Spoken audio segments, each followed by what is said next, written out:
Hello everyone, I'm Joe from KEYLINK Technology. I'm from Germany and a plasma application expert on your side. Today we received samples of paperboard folding cartons from one of our customers to check how to improve the bonding effect.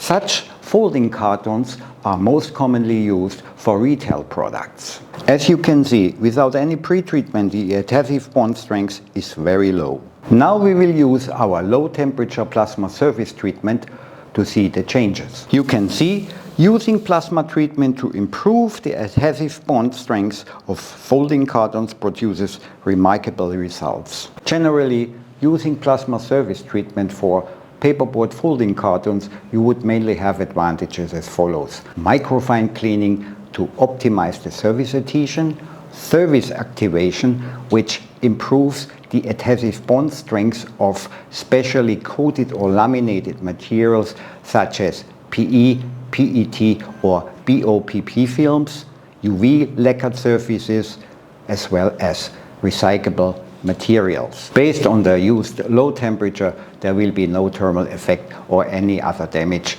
on the surface.